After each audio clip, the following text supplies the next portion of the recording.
Welcome to Rashtrapati Bhavan, the office and home of the President of India. Completed in 1929, Rashtrapati Bhavan, designed by Edwin Lutyens and Herbert Baker, is one of the most magnificent presidential palaces ever built. The erstwhile symbol of colonial power and imperial domination is today representative of Indian democracy, of its inclusiveness, plurality and secularism. This is not just the residence of the constitutional head of the world's largest democracy, but also in terms of area, the largest residence of a head of state anywhere in the world.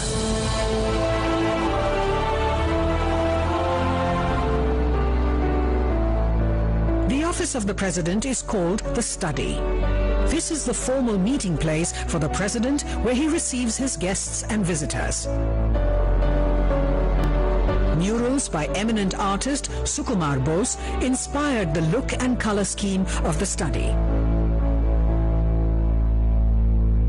Gifts received by various presidents adorn the Study.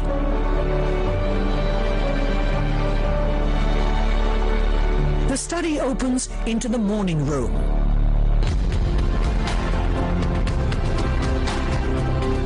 The President meets dignitaries here.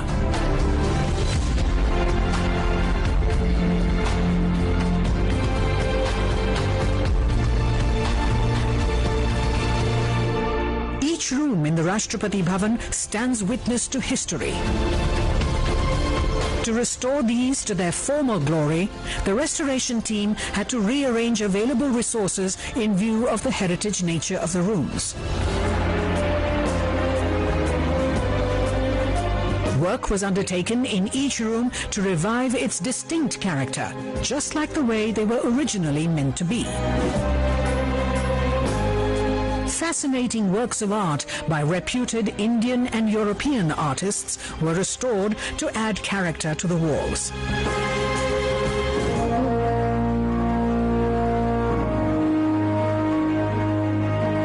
Darbar Hall is where the first government of independent India was sworn in.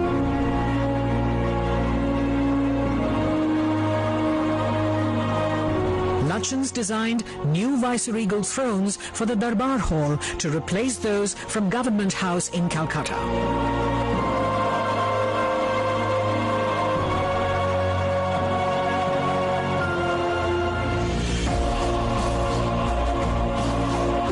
With new flags, paintings and a warm look, Darbar Hall has regained its past grandeur and is now used for hosting civil and defense investiture ceremonies and for conferment of other national and international awards.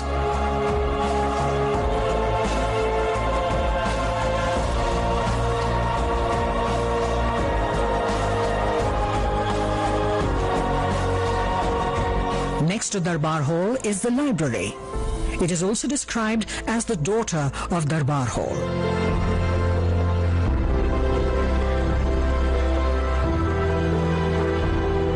Besides priceless publications from the 19th century onwards, it also has more than 2,000 rare books. They are now being digitized and preserved for posterity.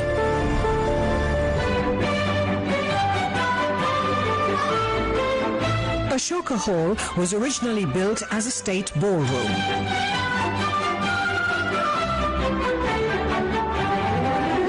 It is now the venue for accepting credentials of foreign envoys and other formal functions.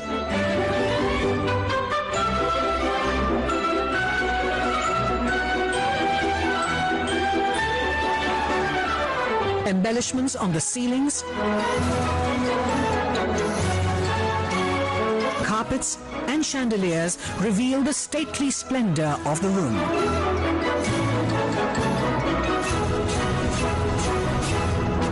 The New Age President's Estate is gearing up to present itself as a prime tourist attraction with 3 distinct tourist circuits: the main building, gardens and museums.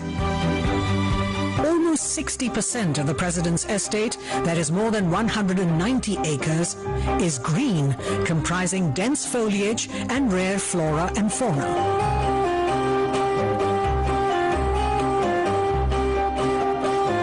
Besides the spiritual, herbal, cactus and nakshatra gardens, it includes the sprawling Mughal gardens.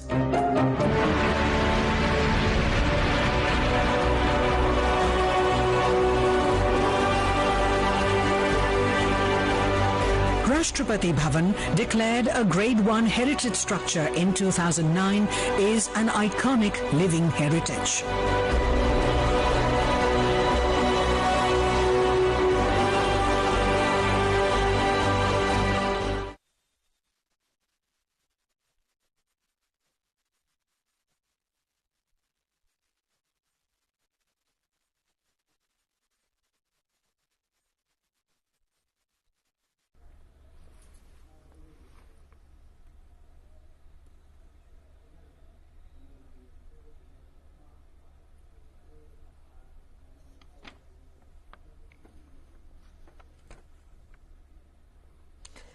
तू ना रुकेगा कभी, तू ना झुकेगा कभी, तू ना मुड़ेगा कभी, कर शपथ कर शपथ कर शपथ। जी हाँ, आपने देखा कि किस तरह से भारत की 15वीं राष्ट्रपति के तौर पर द्रौपदी मुर्मू ने शपथ ली और उनका ये जो सफर है वो संघर्ष से शिखर तक, यानी रायरंगपुर से सीधा रायसीना हिल्स तक कैसे अब राय तब्दील करेगा, तमाम बड़ी बातें उन्होंने आज अपने संबोधन में कही। साफ तौर पर उन्होंने कहा कि ये लोकतंत्र की शक्ति है। कई अनूठी तस्वीरें हमने देखी, आज उन्हीं में से ये सबसे सशक्त तस्वीर थी। उन्होंने लोकतंत्र का धन्यवाद करते हुए कहा कि मुझे इस जिम्मेदारी के लिए चुना गया, मैं लोकतंत्र का धन्यवाद करती हूं। उन्होंने उस शक्ति का धन्यवाद किया जिसकी वजह से, जिस आत्मविश्वास के बल पर वो आज यहां तक पहुंची। उन्होंने साफ तौर पर कहा, गरीब के साथ साथ अगर उन्होंने कोई सपना देखा तो उस सपने को सच करने का मादा भी ये भारत का लोकतंत्र मुझे देता है। उन्होंने यहां पर युवाओं को लेकर जिक्र किया, साथ ही साथ उन्होंने कहा कि किस तरह से सबको साथ लेकर सबके विकास और सबके प्रयास के साथ चलना है, उसके बारे में भी उन्होंने कहा। साथ ही साथ कई अहम बातें उन्होंने कही और सबसे अहम बात उन्होंने जो कही, जो मुझे बहुत अच्छी लगी, वो ये थी कि किस तरह से देश हित हमेशा मेरे लिए सर्वोपरि रहेगा। और ये जब उन्होंने कहा कि ये जो एक सपना जनजातीय समाज से जब मैं उठकर आती हूं तो तमाम एक खेप तैयार है जो मुझमें अपना प्रतिबिंब देखती है, यानी उनका मैं यहां पर प्रतिनिधित्व करती हूं। और इसी खास पेशकश में जो हमने शपथ ग्रहण समारोह आपको दिखाया, उसी पर बात करने के लिए बेहद ही खास मेहमान प्रफुल्ल केतकर साहब, वरिष्ठ पत्रकार है, कई बार हमारे साथ चर्चाओं में जुड़े हैं, आज स्टूडियो में मौजूद है। बहुत बहुत स्वागत है प्रफुल्ल जी। प्रफुल्ल जी, सबसे पहले तो ये कि आप खुद एक पत्रकार हैं, आपने जो भी सशक्त तस्वीर यहां पर देखी वो अपने आप में हर्षोल्लासित करने वाली, आनंदित करने वाली और साथ ही साथ गर्व से अपनी छाती चौड़ी करने वाली कि हम देख सकते हैं कि आदिवासी जनजातीय समाज से उठकर कोई इस, हम कह सकते हैं, संविधान की सबसे शीर्ष पद तक, द्रौपदी मुर्मू हमारी राष्ट्रपति। निश्चित रूप से देखिए, उन्होंने अपने भाषण में आज शपथ ग्रहण के बाद जो बातें कही वो अपने आप में महत्वपूर्ण है, मैं उस पर आऊंगा। लेकिन मुझे लगता है कि इस पूरे कार्यक्रम को यदि हम देखते हैं तो दो तीन चीजें साफ दिखती है। पहली बार भारत में स्वतंत्रता के बाद जन्मे हुए राष्ट्रपति और प्रधानमंत्री दोनों पहली बार भारत में आज कार्यरत है। बदले हुए भारत का एक तरह से तस्वीर, एक प्रतिनिधित्व वो दोनों करते हैं। दूसरी बात, लगातार 10 राष्ट्रपति 1977 से लेकर आज तक अपना कार्यकाल पूरा करते हुए बेहद शांतिपूर्ण तरीके से, संवैधानिक तरीके से, लोकतांत्रिक मार्ग से, चुनाव के माध्यम से एक तरह से सत्ता का हस्तांतरण करना हमने देखा। जब राष्ट्रपति भवन से निकले तो पूर्व राष्ट्रपति रामनाथ कोविंद जी ने एक तरह से जो मानवंदना है उसका स्वीकार किया, और जब फिर से राष्ट्रपति भवन पहुंचे तो वही मानवंदना का स्वीकार द्रौपदी मुर्मू जी ने किया। ये जो स्मूथ ट्रांजिशन है वो हमारी संवैधानिक और लोकतांत्रिक शक्ति का प्रतीक है, और इसका जो सामाजिक आर्थिक रूप में संदेश है स्वतंत्रता के 75 वर्ष पूरा करते हुए, ये तो बेहद महत्वपूर्ण है ही। लेकिन मैं मानता हूं कि कुल मिलाकर यदि हम देखते हैं तो लगातार 10 राष्ट्रपति इस तरह से शांतिपूर्ण तरीके से इस पद पर विराजमान होना, प्रधानमंत्री और राष्ट्रपति दोनों जिन्होंने स्वतंत्रता आंदोलन में सीधे नहीं थे, उसके बाद स्वतंत्रता के बाद जन्मे हैं, ऐसे देश का नेतृत्व करना और फिर भी इस अमृत काल के संदर्भ में अपनी एक संवेदना, एक चेतना समाज के, देश के मन में सतत जागृत रखने की एक विचार सतत रखते हुए ये काम करना, मैं मानता हूं भारत के लोकतंत्र की एक बड़ी तस्वीर आज हमको इस रूप में देखने को मिली है। क्लास मॉनिटर से तीनों सेनाओं की सुप्रीम कमांडर, और सबसे अहम ये है महिला होने के नाते जब हम आधी आबादी के रिप्रेजेंटेशन की बात करते हैं वो तो है ही, लेकिन उन कई सपनों को, क्योंकि लगातार हमने जब तक ये शपथ ग्रहण समारोह नहीं हुआ था और जब उनके लिए वोट डले, जब मतगणना हुई, तो हमने कई रिपोर्ट्स उनके गांव यानी रायरंगपुर से दिखाई। वहां छोटी छोटी बच्चियां जो स्कूल में वो पढ़ाती थी, उनकी आंखों में जो सपने थे, क्योंकि वो खुद मान रही कि वो पहली थी जो कॉलेज गई, तो आप यहां से देखिए कि अगर उन सपनों को प्रफुल्लित कर किस तरह से एक स्वच्छंद आकाश देना है, क्योंकि घर की चार दीवारी में अब नहीं है वो कैद, वो उड़ना चाहती है। जाने कौन बने आगे जाके द्रौपदी मुर्मू, यही बात वो समाज को समझाना चाहती है।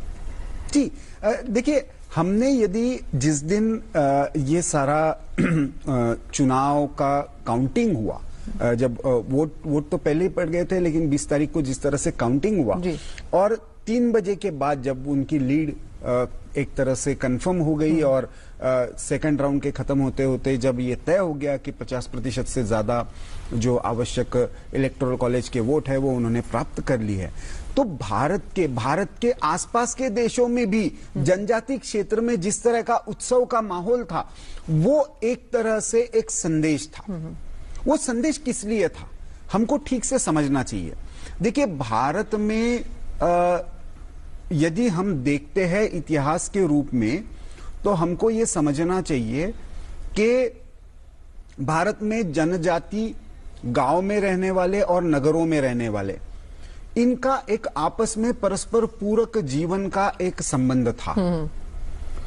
अपने जल जंगल के प्रति बेहद संवेदनशील ऐसा ये समाज, अपने परंपराओं के प्रति संवेदनशील, और बाकी समाज भी उन संवेदनाओं को एक तरह से सम्मानित करता हुआ। इस समाज ने जितना विदेशी आक्रांताओं के विरोध में संघर्ष किया उतना किसी ने नहीं किया।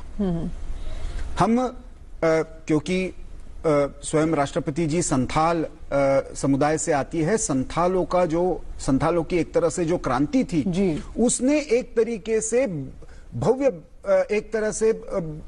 ब्रिटिश साम्राज्य को एक तरह से झुका दिया था, और इस कारण से ब्रिटिशों ने फिर एक जिसको हम कह सकते हैं कि राजनैतिक और कानूनी दांवपेच खेला, इनको देश की मुख्यधारा से ही बाहर कर दिया। सारे प्रक्रियाओं से एक तरह से इनको दूर रखा गया। स्वतंत्रता के बाद भी आज भी हम उस का अनुभव करते हैं कि इन जनजाति क्षेत्र में हमने देखा, पहले तेलंगाना में, फिर बंगाल में नक्सलबाड़ी में, किस तरह से इस सारी प्रक्रिया का फायदा लेते हुए एक अतिवादी वामपंथी विचारों के आधार पर एक आतंकवादी विचार को भी वहां पे रोकने की कोशिश की गई। उससे हम निकलते हुए आज हम देख रहे हैं कि जनजाति क्षेत्र से आकर एक महिला जिसने न केवल रायरंगपुर जैसे स्थान से निकलकर कॉलेज पूरा किया, सरकारी स्तर पर पहली बार कोई जनजाति क्षेत्र से इस तरह से पावर और इरिगेशन डिपार्टमेंट में नौकरी के रूप में वो उस इलाके से पहली सरकारी नौकरी करने वाली इस तरीके से रही।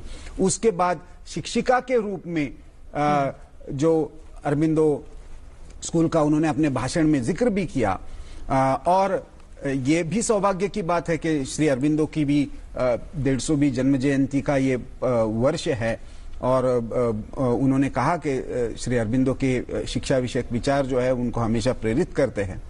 और उस सारी प्रक्रिया के बाद, व्यक्तिगत जीवन में संघर्ष के बाद वो सार्वजनिक जीवन में आती है, और पिछले 25 वर्ष के लगातार अपने दम पर, कोई ना डायनेस्टिक बैकग्राउंड है, ना पॉलिटिकल बैकग्राउंड है, ना इकोनॉमिक बैकग्राउंड है, ऐसे में एक सामाजिक संदेश देते हुए देश के सर्वोच्च पद पर विराजमान होती है। मुझे लगता है इस रूप में यदि हम उनके जीवन को देखते हैं तो हमको उन सारे उत्सव मनाते हुए जनजातीय क्षेत्रों का महत्व समझ में आएगा।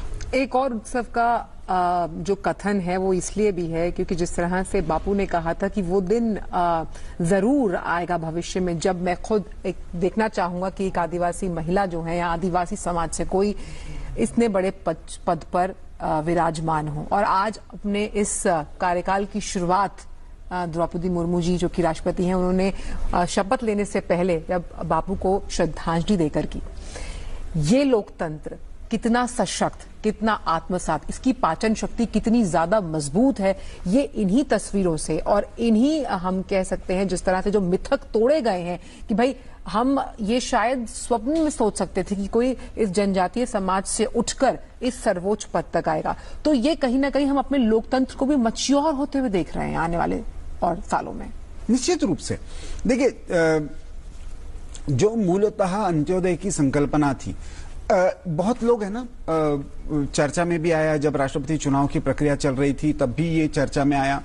ठीक है, संवैधानिक रूप की एक संवैधानिक परंपराओं की एक जिसको हम कह सकते हैं एक फ्रेमवर्क में हम बंधे हुए हैं जिसमें यह तय है कि जो निर्वाचित लोक प्रतिनिधियों द्वारा चुनी गई सरकार के एक तरह से सलाह करते हुए राष्ट्रपति द्वारा ये सारा काज होगा। लेकिन ये कॉन्स्टिट्यूशनल हेड होते हुए भी ये रबर स्टैम्प नहीं है, ये केवल सिंबलिक नहीं है, उसके पीछे बहुत बड़ा सब्सटेंस है। एक तरफ हम देखते हैं कि जो लोकसभा है जिसको एक तरह से पूरे जन का विश्वास प्राप्त है, ऐसे लोगों की, ऐसे प्रतिनिधियों के द्वारा एक कैबिनेट चुनी जाती है जो प्रेसिडेंट्स कैबिनेट कहलाती है, और उसका जो प्रमुख है, मुखिया है, जो एग्जीक्यूटिव हेड है वो प्राइम मिनिस्टर है। अब बात देखिए, जब राष्ट्रपति का चुनाव होता है तो ये सब तो वोट करते ही है, भारत के सारे विधानसभाओं के जो निर्वाचित सदस्य है वो भी वोट करते हैं। और इस कारण से हम हमारे यहाँ पे बहुत लोगों को गणतंत्र और लोकतंत्र में अंतर समझ में नहीं आता। लोकतंत्र में तो लोक निर्वाचित प्रतिनिधियों के द्वारा सरकार चलती है, लेकिन ये होते हुए भी ब्रिटेन जो है वो गणतंत्र नहीं है। इसका कारण ये है कि वहां पे अभी भी कॉन्स्टिट्यूशनल मोनार्की है। जो कॉन्स्टिट्यूशनल हेड है वो प्रत्यक्ष या अप्रत्यक्ष रूप से लोगों को द्वारा निर्वाचित नहीं है। भारत में क्योंकि हमने एक तरह से हमने रिपब्लिक, गणतंत्र के रूप में हमने एक मॉडल स्वीकार किया है, ऐसे में लोगों के प्रतिनिधियों द्वारा, सारे निर्वाचित प्रतिनिधियों द्वारा, चाहे वो राज्य स्तर के हो चाहे वो केंद्र स्तर के हो, उनके द्वारा 64% वोट प्राप्त करके द्रौपदी मुर्मू जो सामान्य परिवार से आती है और सारे संघर्ष के बाद यहां तक पहुंचती है, ये जो गणतंत्र का मैसेज है, ये केवल लोकतंत्र का मैसेज नहीं है, गणतंत्र का, सर्वसामान्य व्यक्ति सर्वोच्च पद पर, ये जो सफर है, इस रूप में मुझे लगता है कि जो अंत्योदय की बात आपने कही, जो लास्ट मैन स्टैंडिंग, कोई भी कानून बनाते हुए, कोई भी नीतिगत विचार करते हुए, क्या वो जो आखिरी पंक्ति में बैठा हुआ जो व्यक्ति है उसके बारे में, उसको ध्यान में रखते हुए, मुझे लगता है जब ऐसे समाज से, ऐसे जनजाति क्षेत्र से जब सर्वोच्च पद पर व्यक्ति आ जाती है तो नीतिगत विषयों में अपने आप ही सर्वप्रथम जो ध्यान में रहता है वो अंतिम कतार में खड़ा हुआ व्यक्ति रहता है। ये मैं मानता हूं कि ये भारत का लोकतांत्रिक और गणतांत्रिक प्रक्रिया का सोशो इकोनॉमिक ट्रांसफॉर्मेशन, जिसकी बाबा साहब आम्बेडकर ने बात की थी, जिसका सपना गांधी जी ने देखा था, दीनदयाल जी जिसको अंत्योदय की बात कहते थे, एकात्म मानव दर्शन की बात कहते थे, मैं मानता हूं इन सब का एक तरीके से प्रतिनिधित्व के रूप में आज हमने श्रीमती द्रौपदी मुर्मू को शपथ ग्रहण करते हुए देखा। और अगर उनके व्यक्तित्व का जिक्र किया जाए, जो लगातार हम चर्चाओं में देख रहे हैं, अखबारों में देख रहे हैं, सहज, सरल, सौम्य, स्वाभाविक, सशक्त, और इस तरह का व्यक्ति जब इस तरह के सर्वोच्च पद पर आसीन होता है प्रफुल्ल जी, तो ये जो बार बार कहा जा रहा है, हम क्योंकि भव्यता बहुत अहम है, जब हम राष्ट्रपति भवन की बात करते हैं हर किसी को आकर्षित करती है क्योंकि वो जमीन से जुड़ा है और जमीन की सच्चाइयों से वाकिफ है। तो ये जो इस तरह का आकर्षण है वो उसको बहुत ज्यादा डावाडोल नहीं करता, उसके लिए ये ठीक है क्योंकि वो इन संघर्षों से निकलकर कह सकते हैं ना कि जितना ज्यादा सोना तपता है तो उतना ज्यादा कुंदन के रूप में निखर कर सामने आता है। तो इस तरह के व्यक्ति का इस तरह के पद पर आसीन होना अपने आप में आने वाले समाज के लिए, युवाओं के लिए एक उस तरह का ब्लूप्रिंट या रूपरेखा तैयार करता है जिसका जिक्र लगातार किया जा रहा है। जी, आज के हमने उनके भाषण में यदि हम देखते हैं तो जिन मुद्दों को उन्होंने स्पर्श किया और जिस भाषा में और जिस मैं कहूंगा कि उस आवाज में भी एक तरह से उन अनुभवों की सच्चाई दिखती है। बहुत लोगों को ये लगता है कि कितना अच्छा हिंदी में कम्युनिकेट, कितना अच्छा इंग्लिश में कम्युनिकेट, मुझे लगता है कि जो कह रहे हैं उसके पीछे का भाव कितना सामने वालों तक पहुंचता है। तो वो हमने आज देखा राष्ट्रपति चुनाव के सारे इसके बाद हमने पहली बार उनको सार्वजनिक मंच पर भाषण करते हुए देखा और उसमें वो जो भाव दिखा वो भाव बड़ा महत्वपूर्ण था। देश के प्रति, युवाओं के प्रति कैसे सबको साथ लेकर चलना है। फिर उन्होंने आदिवासी समाज को लेकर भी जिक्र किया, यानी कि सर्वांगीण विकास की तरफ जिस तरह से हम जो भी भारतवासी हैं, मैं आप ये उम्मीद करते हैं कि राष्ट्रपति इस तरह से पूरे सर्वांगीण विकास की बात करें, उसको लेकर उन्होंने अपने केंद्र बिंदु बड़े स्पष्ट तौर पर रखे। शैली कोई भी हो सकती है, भाव उनका बिल्कुल साफ, निश्चल और स्पष्ट था। जी बिल्कुल, देखिए क्योंकि वो इतने संघर्ष से निकली है, जैसे मैंने कहा कि शिक्षा के लिए संघर्ष था, बिल्कुल अर्थार्जन के लिए संघर्ष था, व्यक्तिगत जीवन में अपने बच्चों को खोना, पति को खोना और फिर भी सार्वजनिक जीवन में सबके हित में डटे रहना, विधायक के रूप में अपना लोहा मनाना और सबसे अच्छे विधायक के रूप में एक तरह से पुरस्कृत होना, उसके बाद एक राज्य की महामहिम राज्यपाल के रूप में अपनी भूमिका निभाना।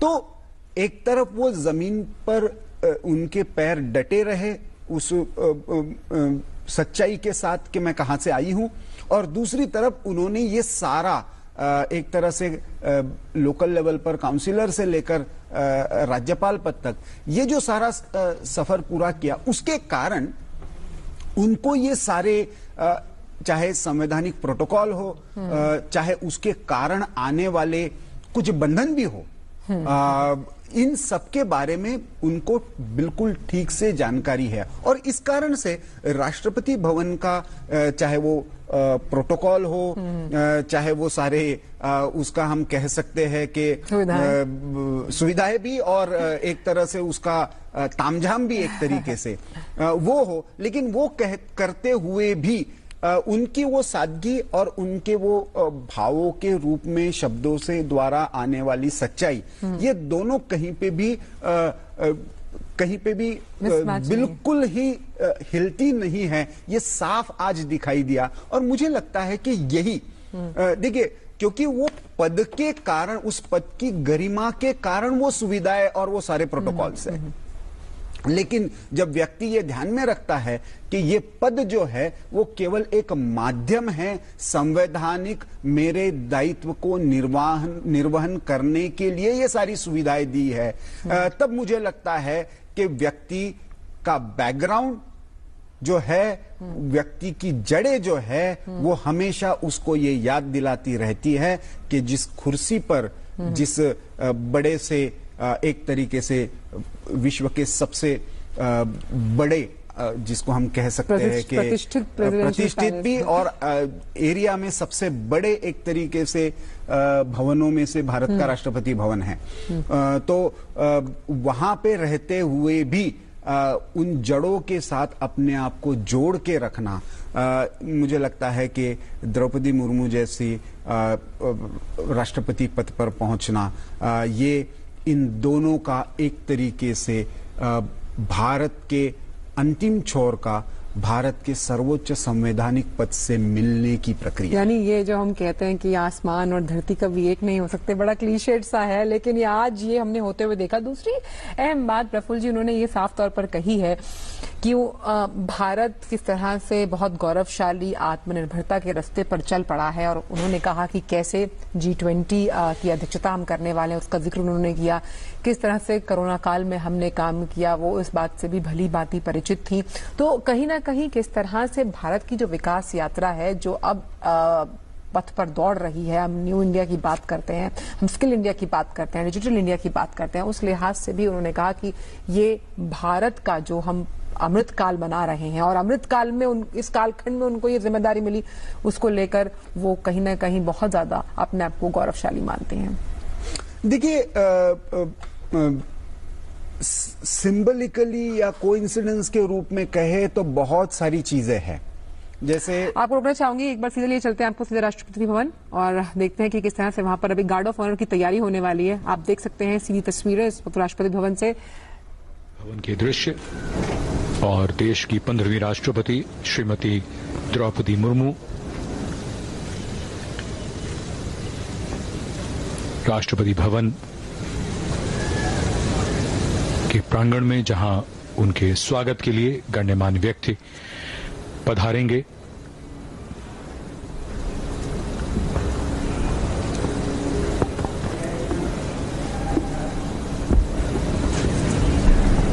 The newly sworn in President of India, Srimati Draupadi Murmu, being greeted by former President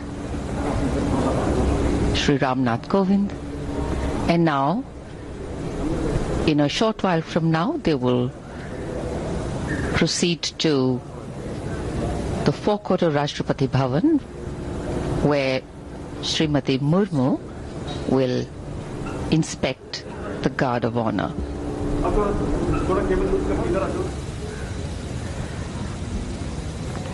A day for ceremony and protocol, a day for transition,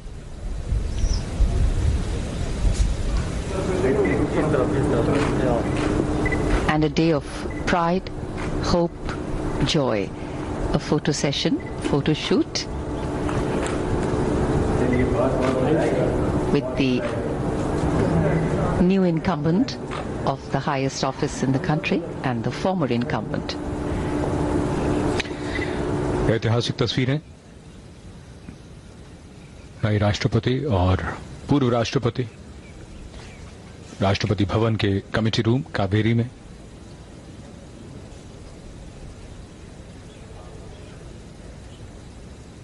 भव्यता और औपचारिकताओं का ये समारोह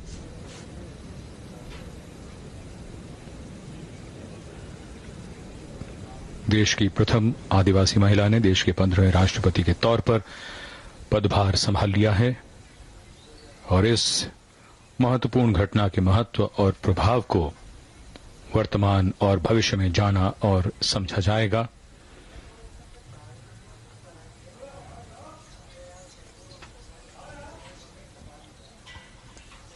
So we have cameras specially positioned inside Rashtrapati Bhavan and of course outside to bring you the detailing from within what is happening, and of course beautiful images of the glorious surroundings and the vistas around. The gathering of the dignitaries here, the 3 service chiefs are here, the Chief of Army Staff, General Manoj Pandey, the Air Chief Marshal V.R. Chaudhary, and the Naval Chief Admiral R. Hari Kumar. रक्षा मंत्री श्री राजनाथ सिंह, उनके साथ राष्ट्रीय सुरक्षा सलाहकार अजीत डोभाल, राष्ट्रपति भवन के प्रांगण में अंतर सेना गारद,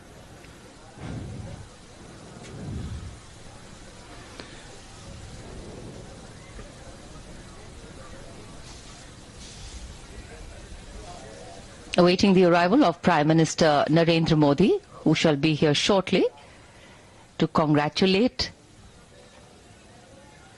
Srimati Murmu on her taking over as the 15th President of India. And here we see the arrival of his carcade.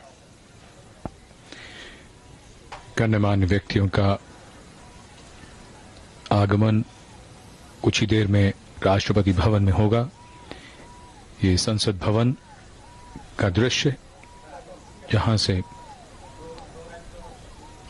गण्यमान्य व्यक्ति राष्ट्रपति भवन की ओर प्रस्थान करते हुए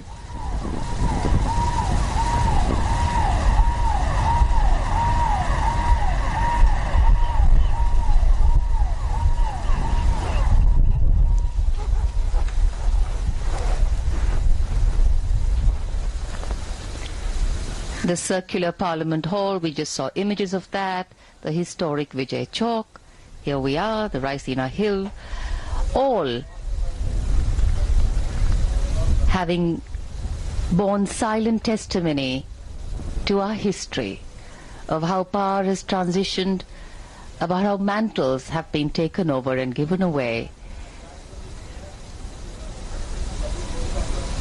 how decisions are taken on which the future of the nation depends, and they have been witness to all this over the years.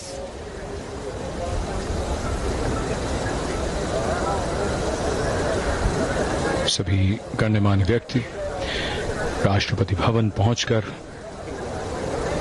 देश की 15वीं राष्ट्रपति का अभिवादन करेंगे।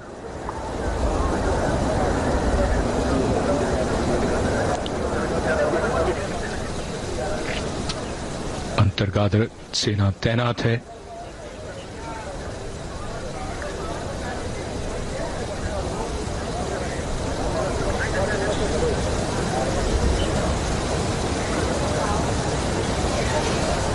An inter-services guard of honor here stationed right in the center of the forecourt.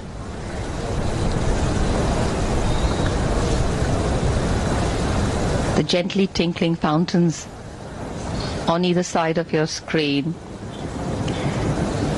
adding to the ceremonial air, the gentle tinkling of water down, all a very, very beautiful, serene and gracious surrounding as the frame of this event. बीचों बीच Jaipur column या जयपुर स्तंभ 145 feet ऊंचा है और इधर राष्ट्रपति भवन के प्रांगण में धीरे धीरे बढ़ता हुआ कारों का काफिला और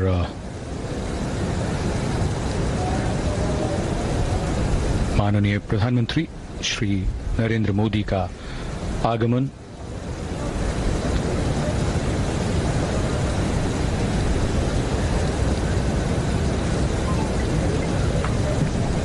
ऐतिहासिक अवसर,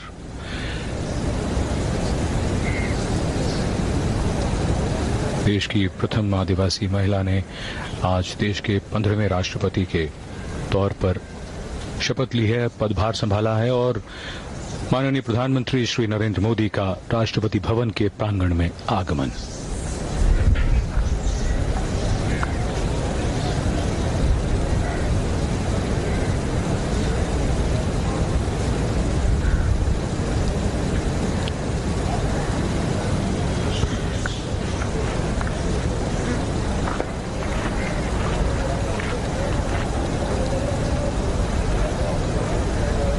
The head of governance of the largest democracy in the world has arrived here to greet and felicitate the constitutional head of the largest democracy in the world.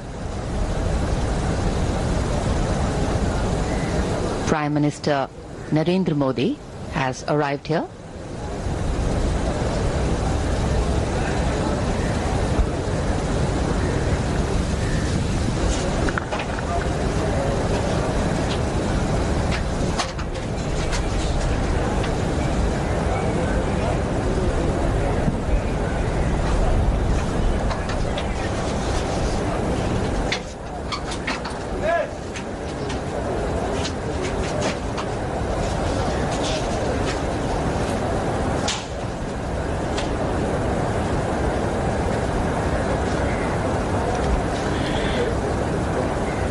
उपराष्ट्रपति और राज्यसभा के सभापति श्री वेंकैया नायडू का आगमन। Prem Venkaiah Naidu taking his seat next to the Prime Minister. There are some very few family members also of the new president here in the audience. People have come from her village, some of them, very few, small number of invitees. Our new president is a simple lady, and I think simplicity is going to be her strength.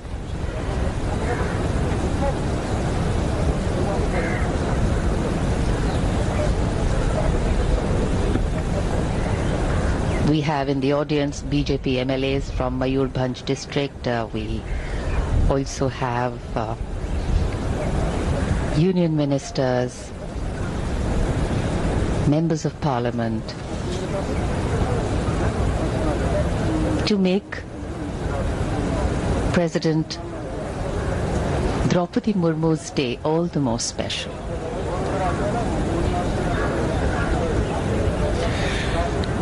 उपराष्ट्रपति, प्रधानमंत्री और देश के गण्यमान्य व्यक्ति इस समय राष्ट्रपति भवन में मौजूद हैं नए राष्ट्रपति का स्वागत करने के लिए।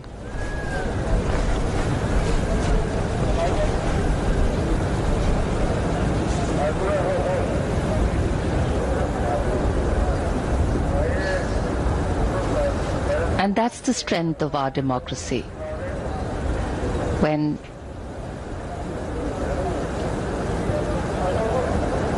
our new president represents all sections of society, marginalized and mainstream, and to ensure that the marginalized are mainstreamed.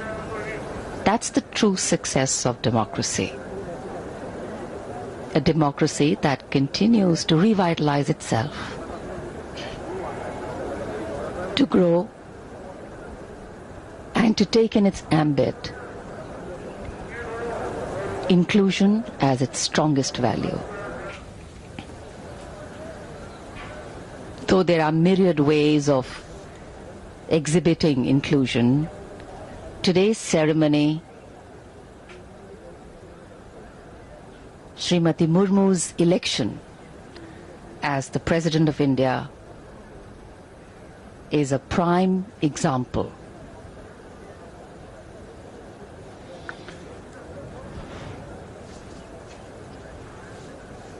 देश की नई राष्ट्रपति का जीवन, जैसा कि हम सब जानते हैं, संघर्ष का पर्याय है और बहुत बड़ा संदेश है उन सब के लिए जो कभी कभी संघर्षों में विचलित होने लगते हैं।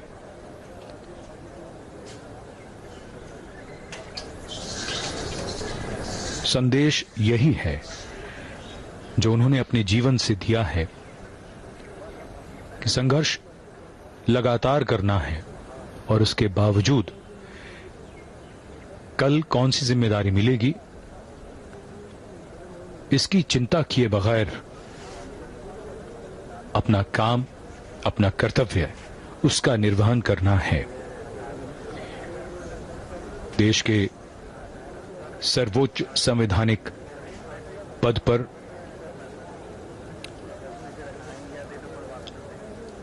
देश की आदिवासी महिला को प्रथम नागरिक बनने तक का जो अवसर मिला है, वो महिलाओं के लिए, बालिकाओं के लिए और हर देशवासी के लिए प्रेरणा का स्रोत है। माननीय राष्ट्रपति जी राष्ट्रपति भवन के प्रांगण की ओर अब प्रस्थान कर रही हैं।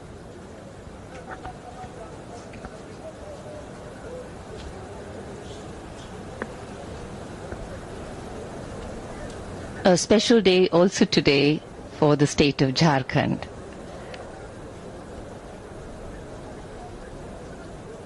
The moment Srimati Murmu's victory was announced, there were celebrations everywhere, and I'm sure today also the state will be celebrating in a very, very special way, and of course a proud moment for all.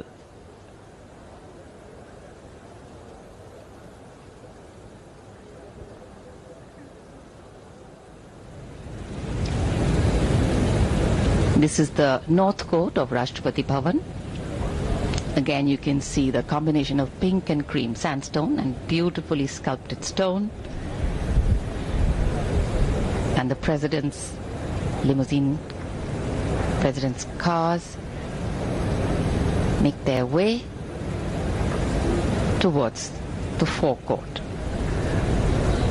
where the Vice President, the Prime Minister, the three service chiefs, and of course cabinet ministers are assembled and waiting for her.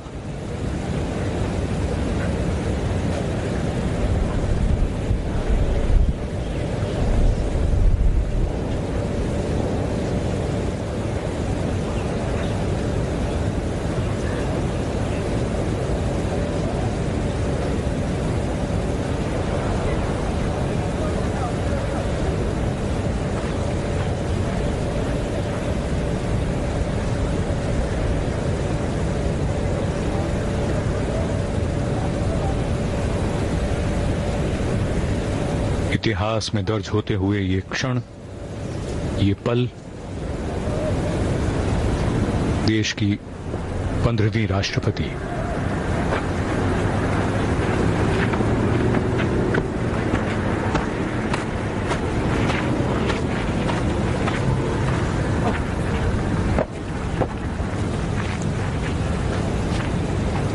And now the inspection of the Guard of Honor.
अंतर सेना समांतर निरीक्षण के लिए अधिरथ।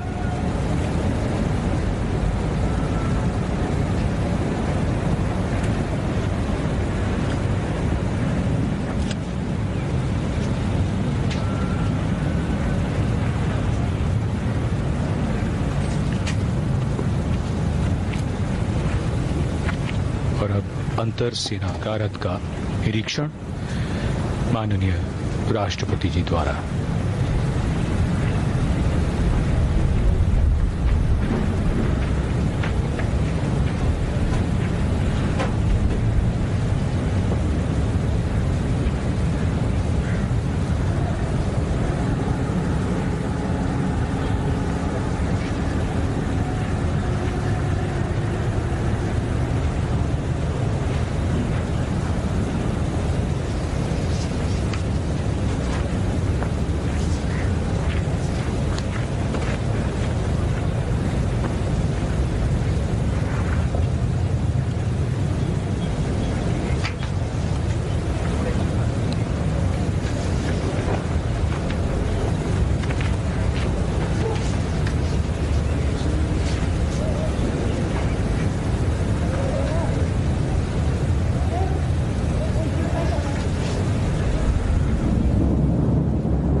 अंतर सेना गारद का निरीक्षण संपन्न राष्ट्रपति तीनों सेनाओं के सर्वोच्च कमांडर होते हैं। माननीय राष्ट्रपति द्वारा ये निरीक्षण हुआ और अब अभिवादन स्वीकार करते हुए यहां उपस्थित गण्यमान्य व्यक्ति As the Supreme Commander of the Armed Forces, the President of India, Srimati Draupadi Murmu, inspects her first Guard of Honor. And now alights at the saluting base here at the forecourt of Rashtrapati Bhavan to be greeted, to be wished and to intermingle with the dignitaries present here.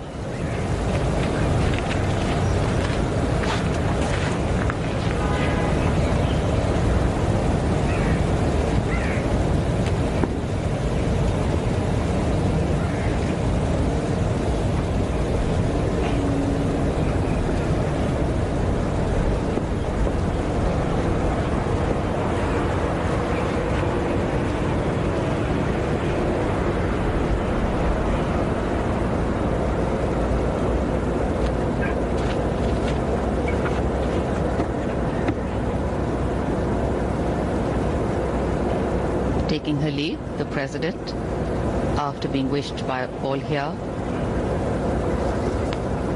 boards a vehicle.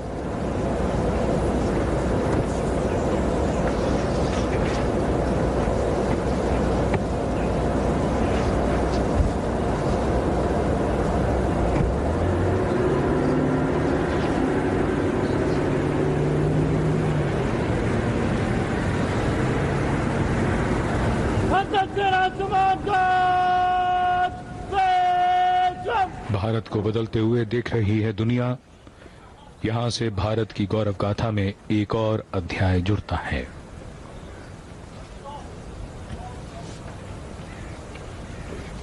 Another smooth transition of power and position.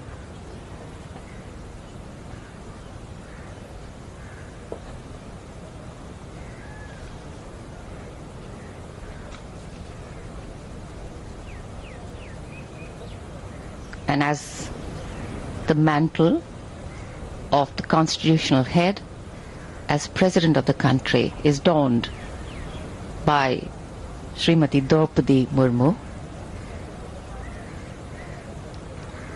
a new responsibility comes her way.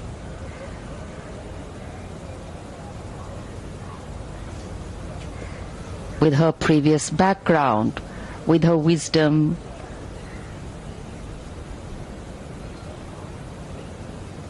with her knowledge and experience, she is sure to take this democracy forward with the right values.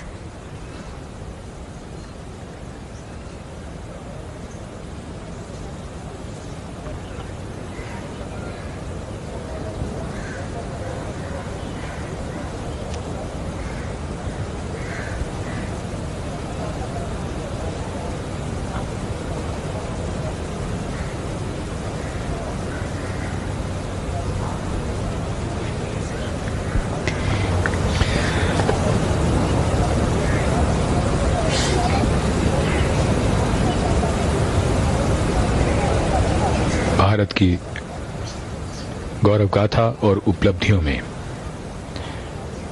सबको साथ लेकर चलने की जब बात आती है तो ऐसी घटनाएं और ऐसे महत्वपूर्ण मोड़ इतिहास में दर्ज हो जाते हैं। आज ऐसा ही अवसर है जिसका समाज के हर तबके पर, हर वर्ग पर गहरा असर पड़ेगा। In today's world, when the rate of change is so fast, when memories are forgotten even before they are made, certain pictures of this ceremony will always be etched with us. Because these are special memories. These are memories capturing tradition, transition. These are memories that help the present understand that there was a past that anchors them and there is a future which they will have to create, which then anchors future generations. It is this passing of the baton, it is this passing of responsibility that makes democracy seamless.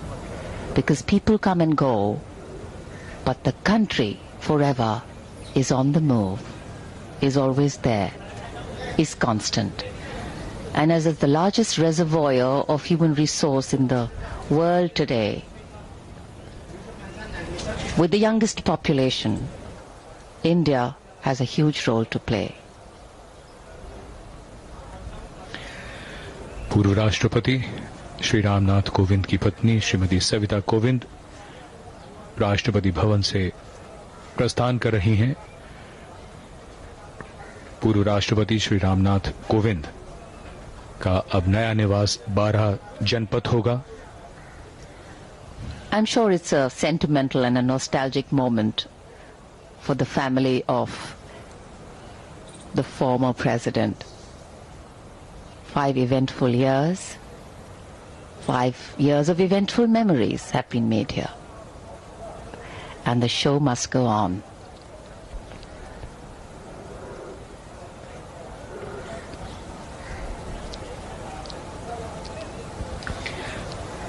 बदलाव प्रकृति का नियम है। एक कार्यकाल पूरा होता है, दूसरा प्रारंभ। और आज ये सब हम सब ने देखा पूरी भव्यता के साथ, और हम आज इस महत्वपूर्ण अवसर पर इस घटना के साक्षी बने।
The engines of democracy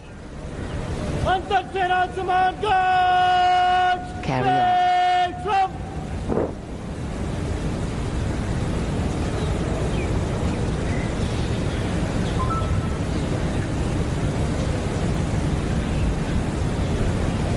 जब दिन निकला था उस समय लग रहा था कि बारिश किसी भी समय हो सकती है, लेकिन अब इस समय धूप बीच बीच में जब भी निकल रही है बादलों में से, काफी तेज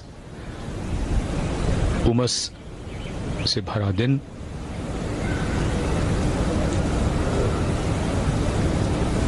बारिश शायद कभी भी आए, लेकिन फिलहाल इस समय यहां राष्ट्रपति भवन में गतिविधियां लगातार जारी हैं। वर्तमान राष्ट्रपति के साथ पूर्व राष्ट्रपति, the predecessor and the successor,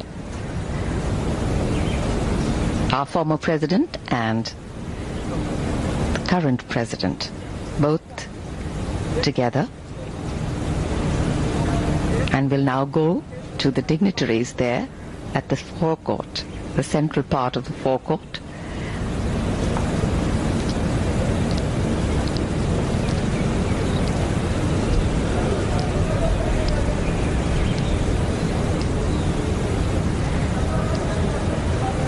It's been a hectic day for everyone here at Rashtrapati Bhavan.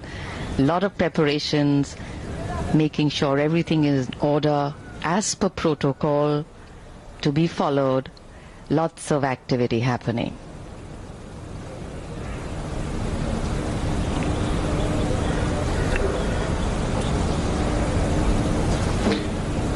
पूरा कार्यक्रम इस तरह से होता है कि आप घड़ियां मिला सकते हैं। प्रोटोकॉल का और समय को देखते हुए पूरा उसका हिसाब रखा जाता है।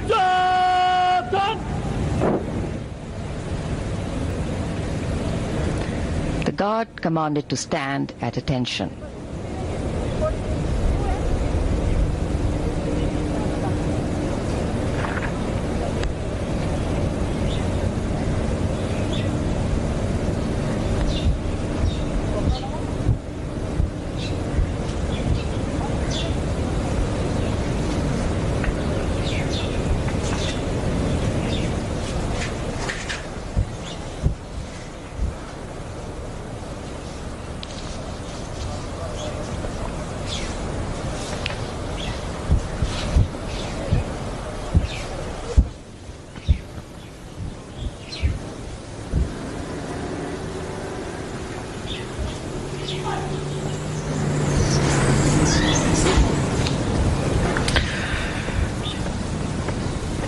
समारोह धीरे धीरे आगे बढ़ता हुआ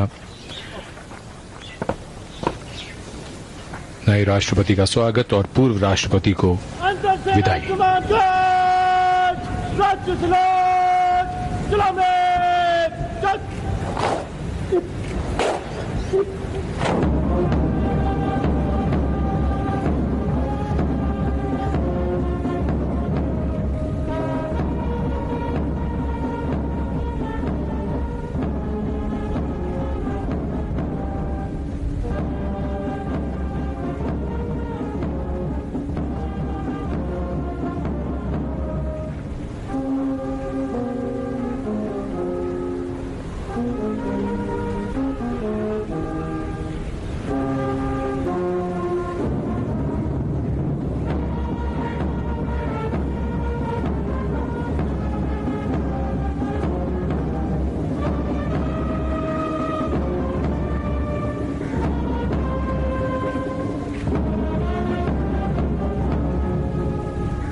श्रीमान अंतर सेना समाजघाट निरीक्षण के लिए हजरत।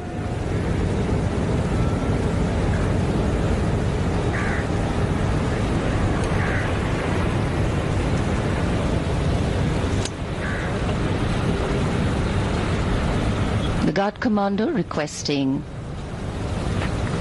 former President Kovind to inspect the Guard.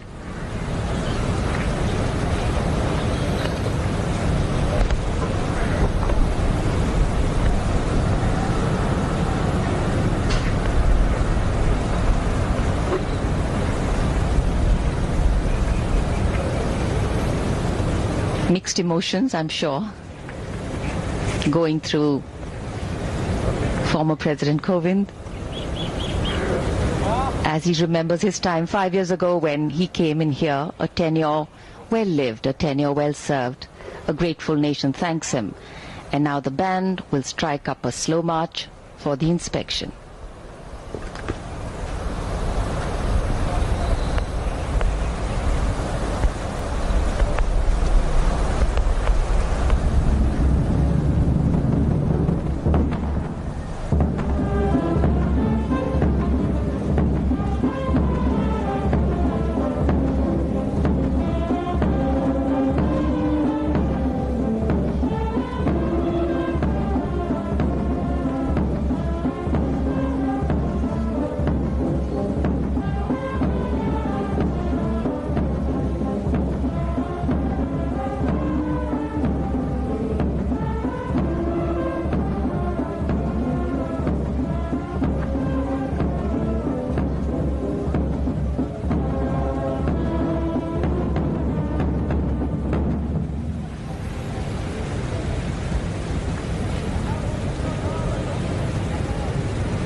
देश की सेवा करने का अपने कार्य को संपन्न करने का जो भाव मन में आता है उसे शब्दों में व्यक्त करना असंभव।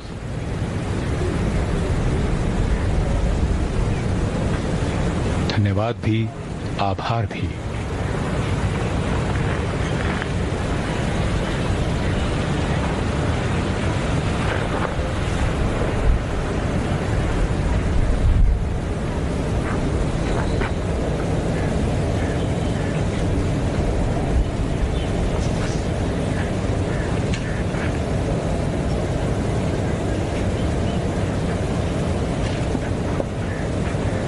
सम्मान गारद का निरीक्षण संपन्न।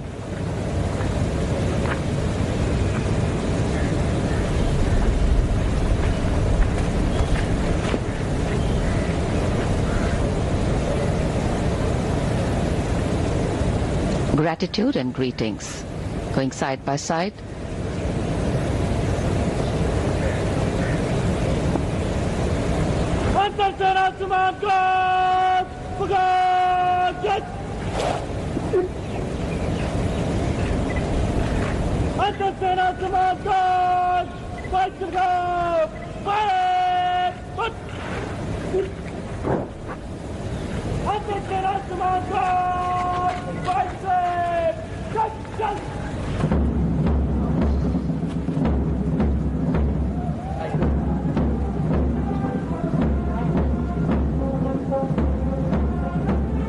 अभिवादन भी, आभार भी और विदाई भी।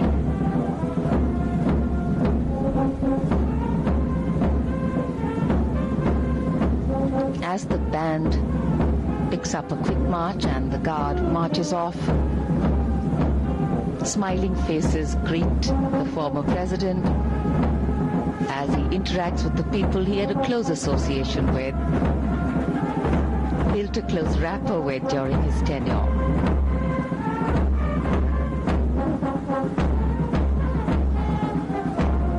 Memories made, memories imprinted, and of course relationships built.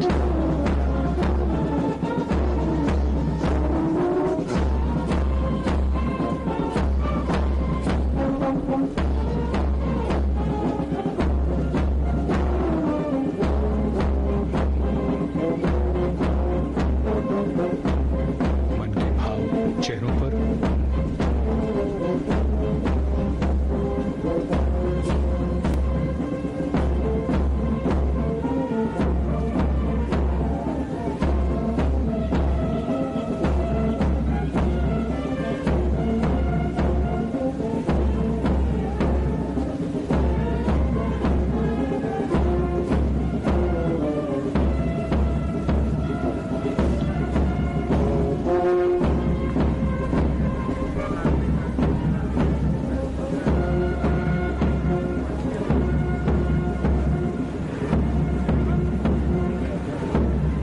Exchanging of notes, conversations, and I'm sure relationships which will carry on into the future.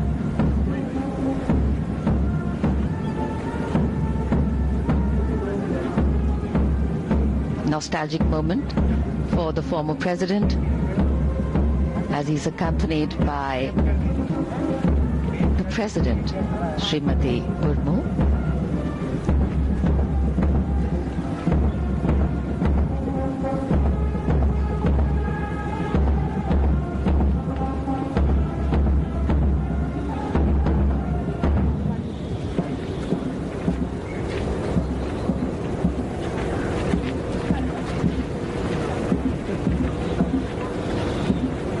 पूर्व राष्ट्रपति की राष्ट्रपति भवन से औपचारिक विदाई।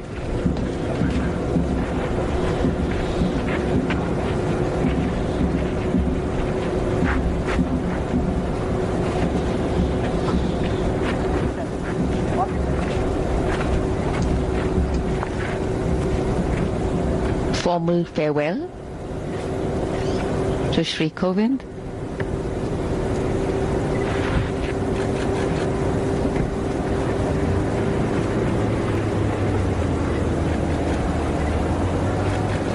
And as the presidential car drives away, We salute this great nation once again for its culture, tradition, customs, and of course its people.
The trumpeter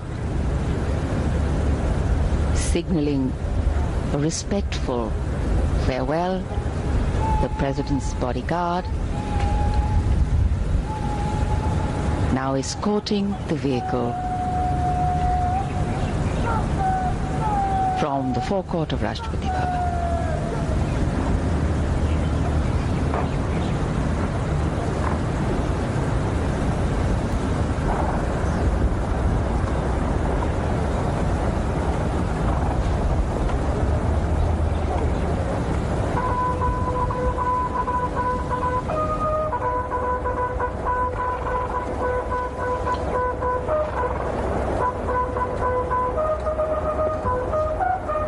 राष्ट्रपति की कारों का काफिला एक बार फिर बढ़ चला है, साथ में उनके घुड़सवार अंगरक्षक।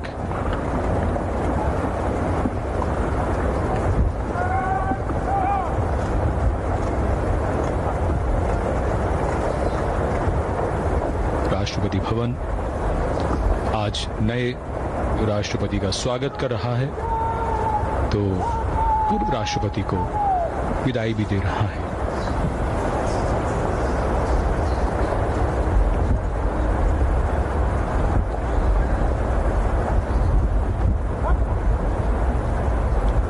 A truly traditional and ceremonial send-off,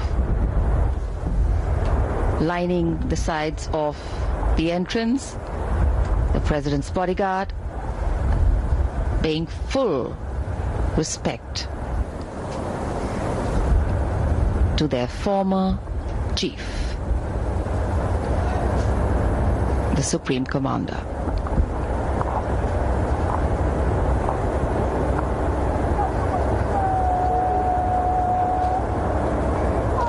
A picture speaks 1,000 words. Moments captured for eternity.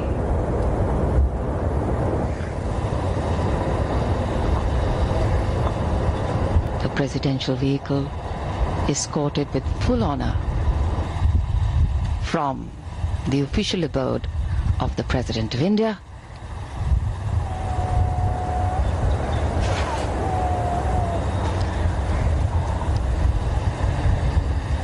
and in it former President Shri Kovind along with India's 15th President Srimati Draupadi Murmu seeing him off.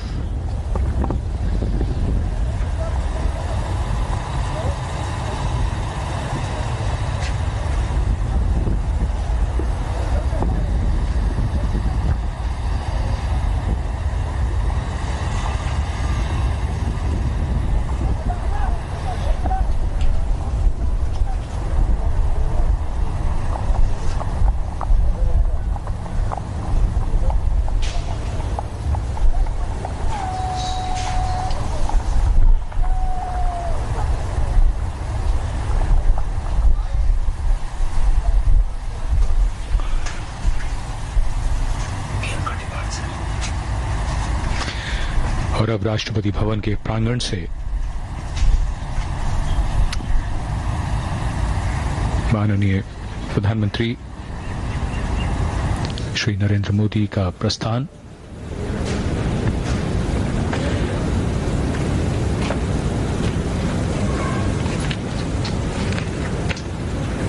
Prime Minister Narendra Modi, who was here to welcome the new president and say goodbye to the former president, now is aboard his vehicle and is leaving the forecourt of Rashtrapati Bhavan after a ceremony that made many memories. एक यादगार समारोह जिसकी यादें हम सबके न सिर्फ मन में रहेंगी बल्कि इतिहास में दर्ज हो चुकी हैं। वो यादें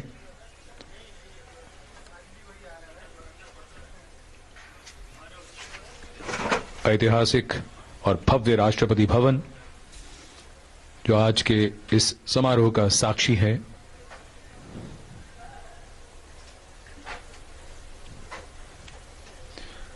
स्वागत कर रहा है देश के 15वें राष्ट्रपति का। आज 25 जुलाई सन 2022 को देश में 15वें राष्ट्रपति ने शपथ ली है। बदलते भारत ने बहुत कुछ बदला है और सोच भी बदली है। भविष्य में लोग जानेंगे किस तरह यह बदलाव कब हुआ, इसके प्रमाण यहां मिलेंगे। इस अभूतपूर्व बदलाव को देश और दुनिया ने देखा। इतिहास भी इन पलों को इतिहास में दर्ज होते हुए देख रहा है। धन्यवाद, नमस्कार।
तो स्वागत, दस्तखत, शपथ और सलामी, हमने देखा कि किस तरह से राष्ट्रपति भवन को श्री द्रौपदी मुर्मू के रूप में 15वीं राष्ट्रपति मिली और यही हमने देखा किस तरह से औपचारिक विदाई हुई पूर्व राष्ट्रपति रामनाथ कोविंद की।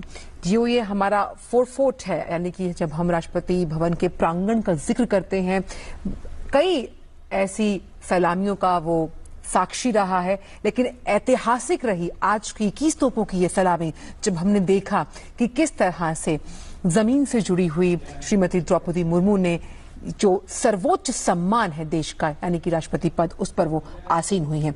हम लगातार चर्चा कर रहे थे और चर्चा बहुत सार्थक हो रही थी। हमारे साथ प्रफुल्ल केतकर साहब मौजूद हैं।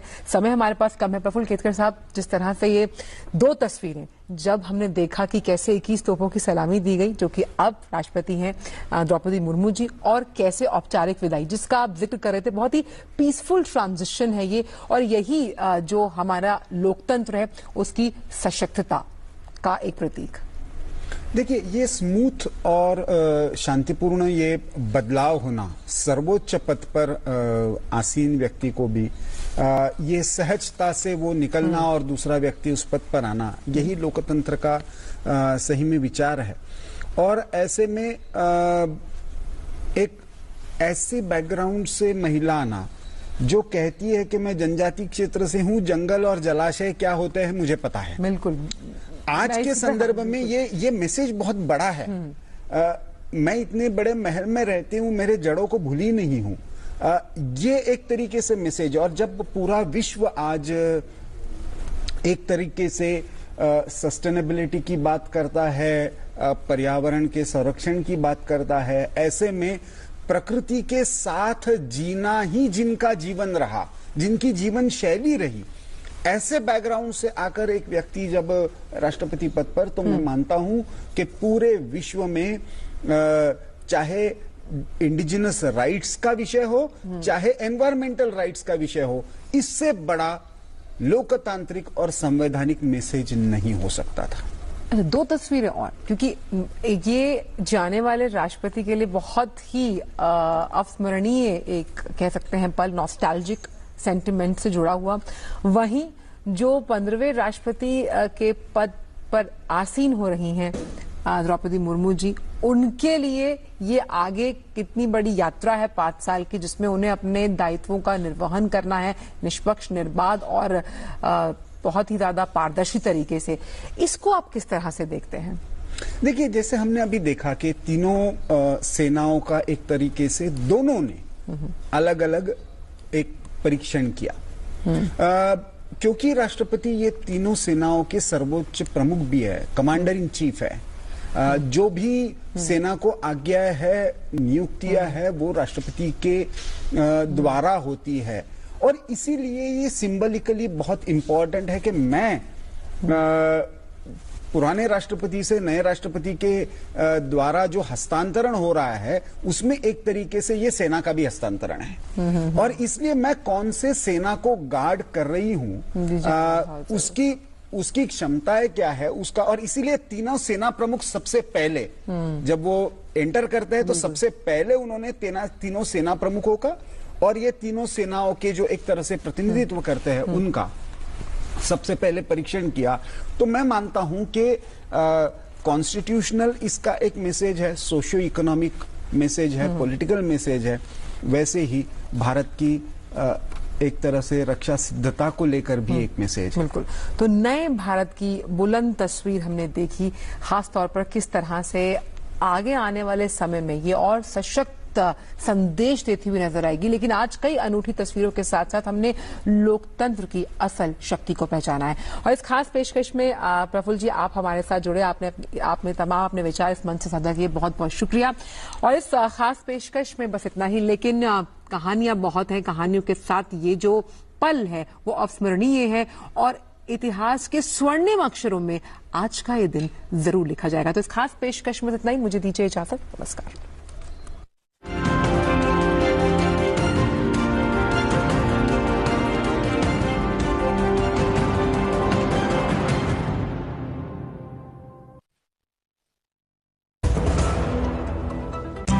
पेड़ लगाओ, पानी बचाओ, जनसंख्या को जनबाढ़ न बनाओ। IME Sahibabad, Ghaziabad, NCR। 27 years of excellence in higher education offers Radhika scholarship up to 50% of college fees.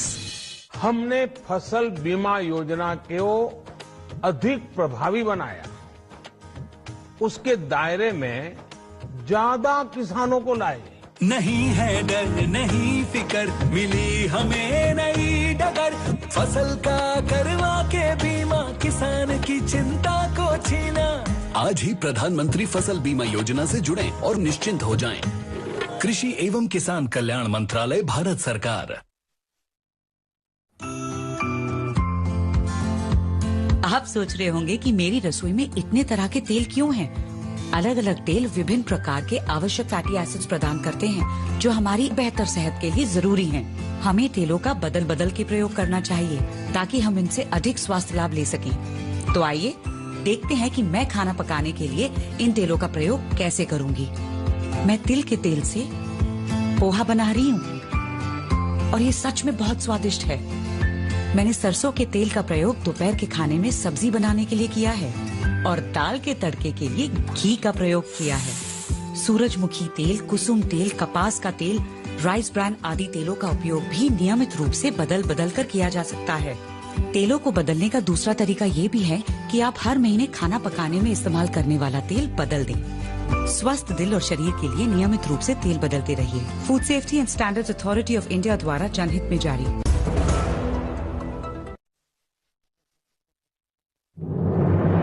मन की बात है जन जन की, संघर्षों के कुछ किस्से, कहानी कुछ सफलताओं की, अनकही विरासत की, उम्मीदें नए भारत की। महीने के आखिरी रविवार का रहता है इंतजार मलयाचल के आंचल से विंध्याचल के आंगन तक, ब्रह्मपुत्र के घाट से हिमालय के विस्तार तक होती है मन की बात प्रधानमंत्री के साथ। तो सुनिए इस महीने 31 जुलाई सुबह 11 बजे मन की बात आकाशवाणी और दूरदर्शन के सभी चैनलों पर। मन की बात के प्रादेशिक भाषाओं में अनुवाद का पुनः प्रसारण आप सुन सकते हैं रात 8 बजे आकाशवाणी और दूरदर्शन के सभी प्रादेशिक चैनलों पर। तो सुनिए इस महीने 31 जुलाई सुबह 11 बजे मन की बात।